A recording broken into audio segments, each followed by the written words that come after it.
Welcome to Book Pulse. Have you ever wondered why some people seem to effortlessly reach their goals, while others struggle despite their best efforts? Why do some individuals find success and fulfillment, while others remain stuck in a cycle of frustration, no matter how hard they try?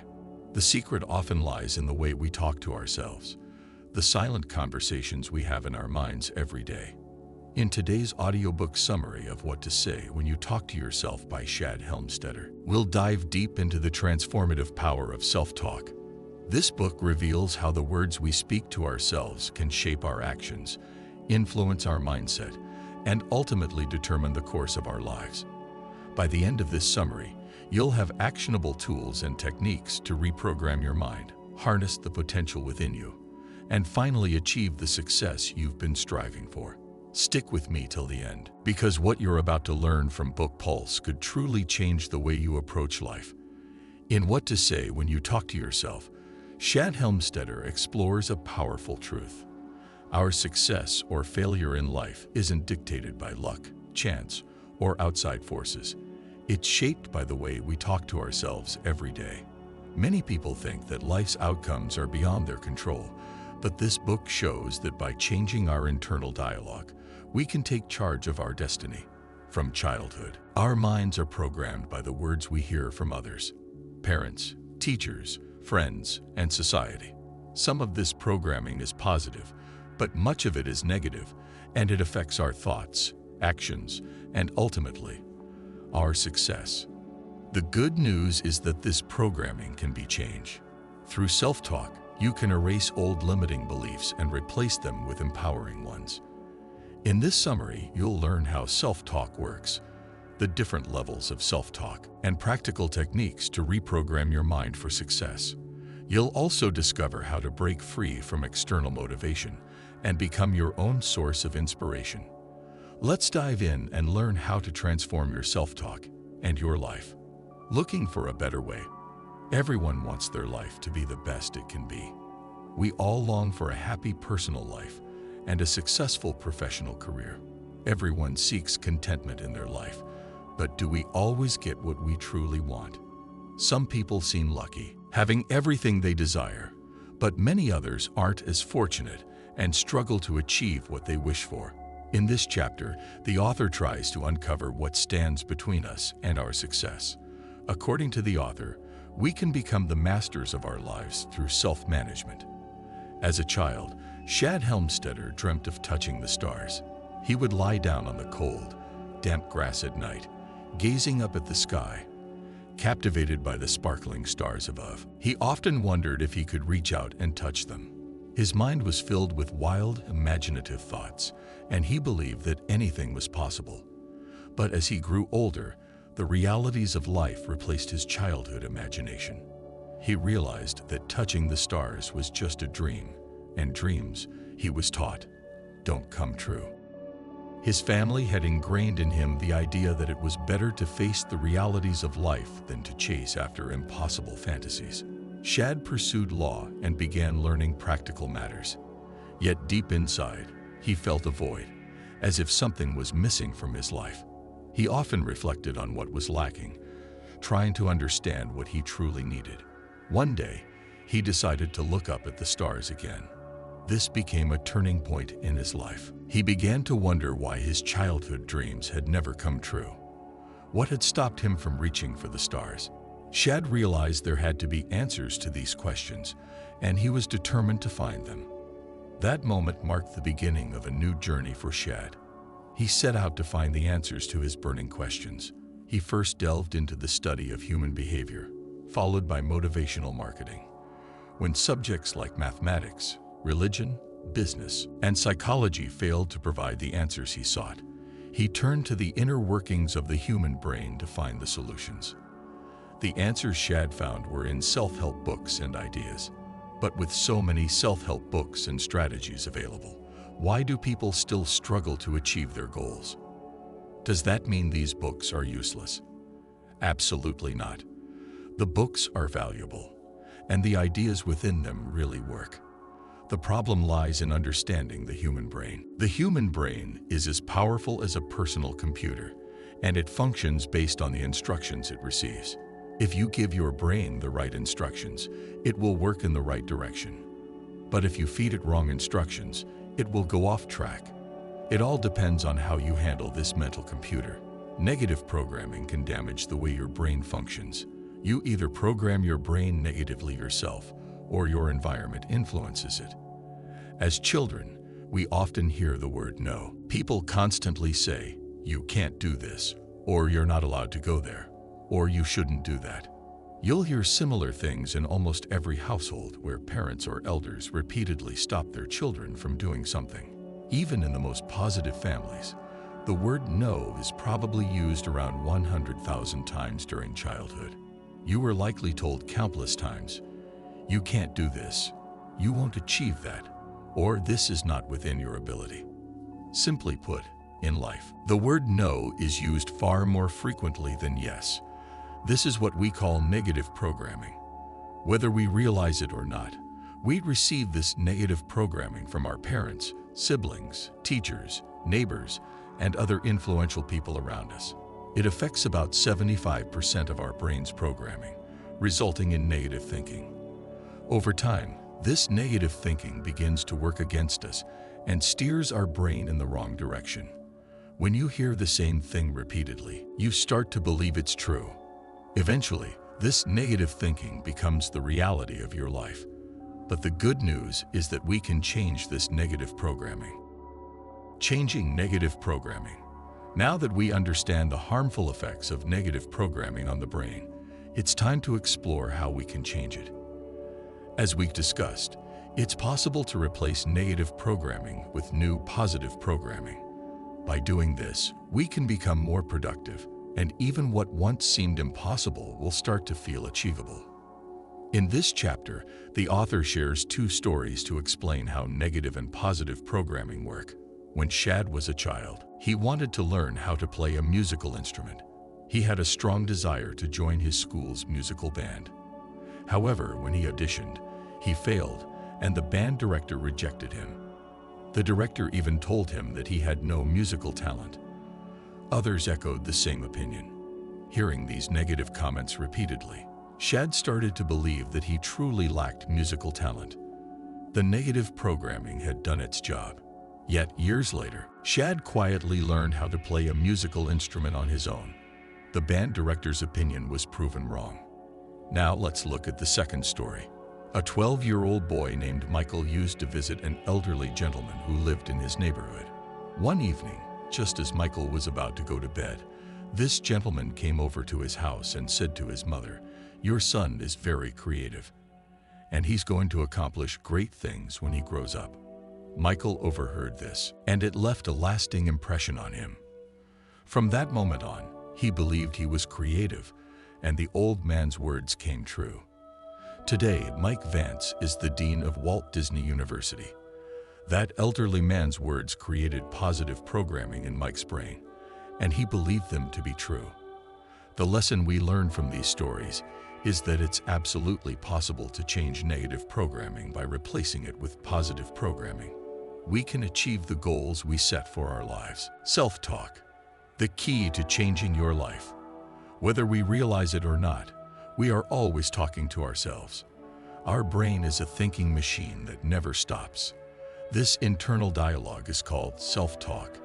It can take many forms: thoughts, feelings, or even physical responses. Self-talk is often unconscious, so we may not even notice it. Every experience, emotion, or reaction gets stored in our subconscious mind. The brain connects old ideas with new thoughts. If you have stored negative ideas in your memory, more negative thoughts will follow. The subconscious mind cannot differentiate between good or bad. It accepts everything you give it. It stores everything like a mental computer.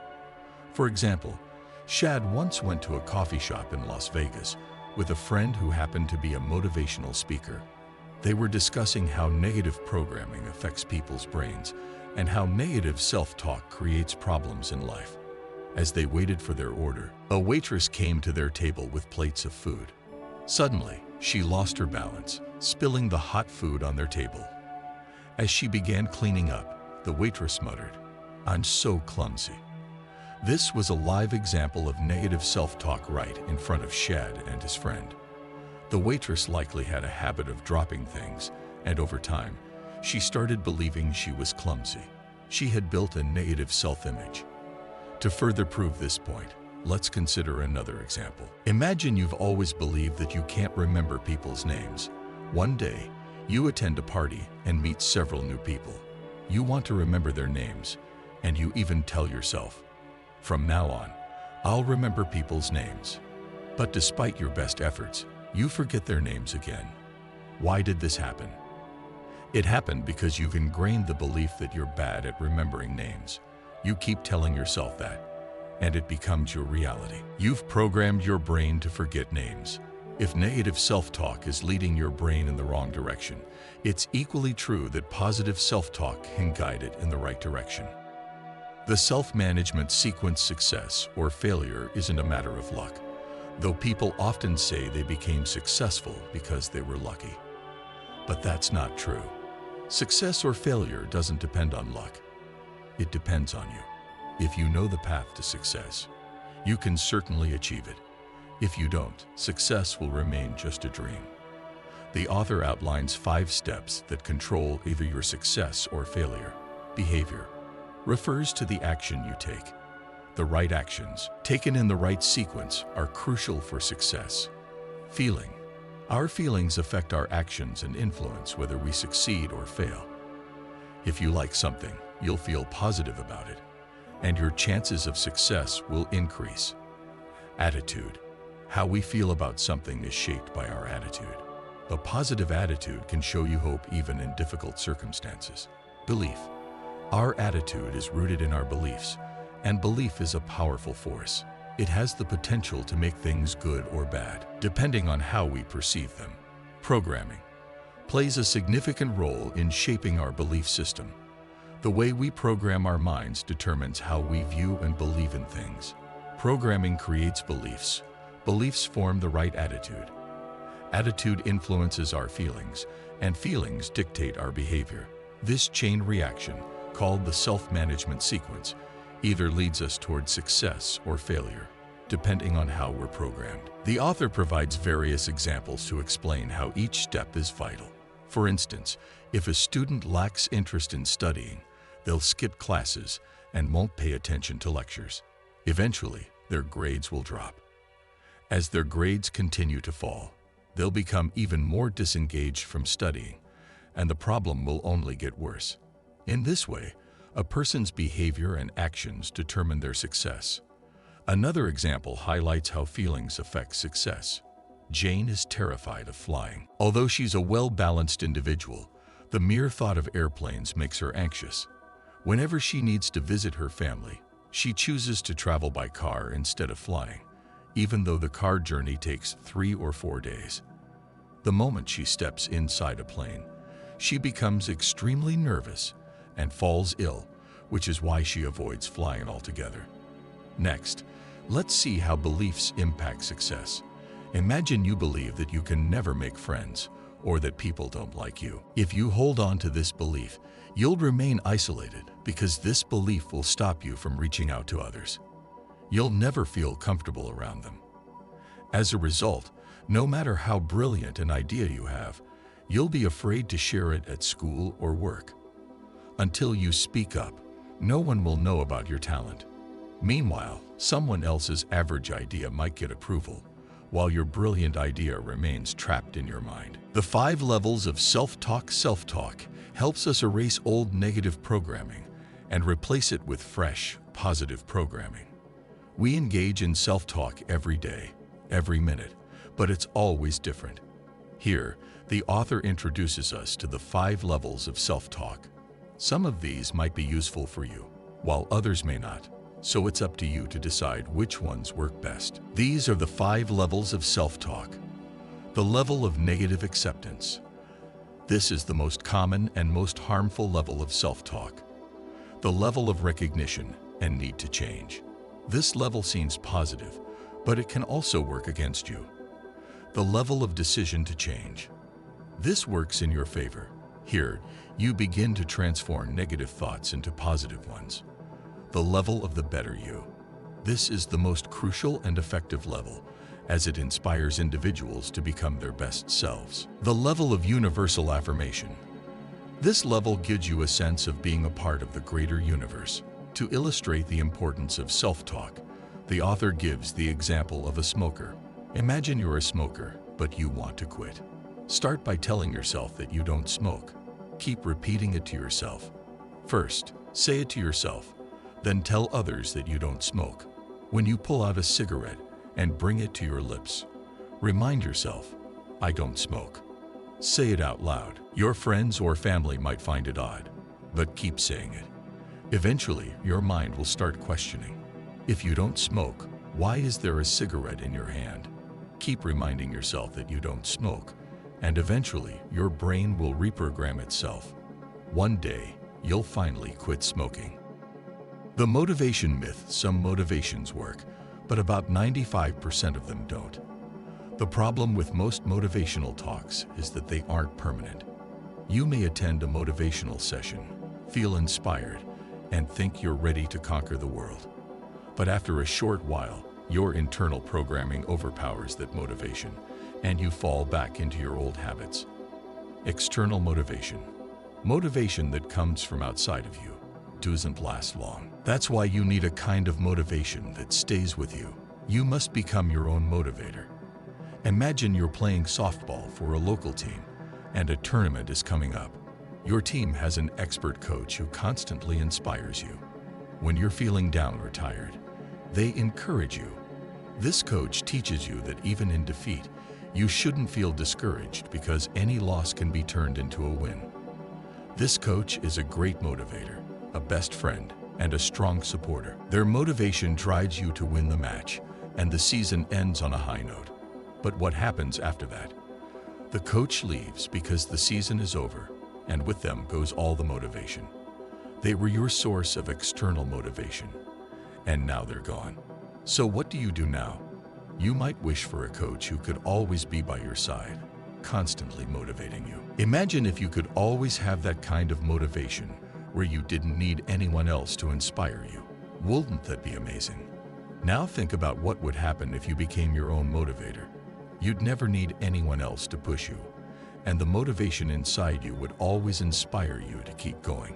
New techniques for self-talk. Self-talk techniques are simple and easy to use. Some take time, while others require almost no time at all. Here are the techniques. Silent self-talk. This is when you talk to yourself quietly in your mind. Self-speak, speaking aloud and telling others about your thoughts.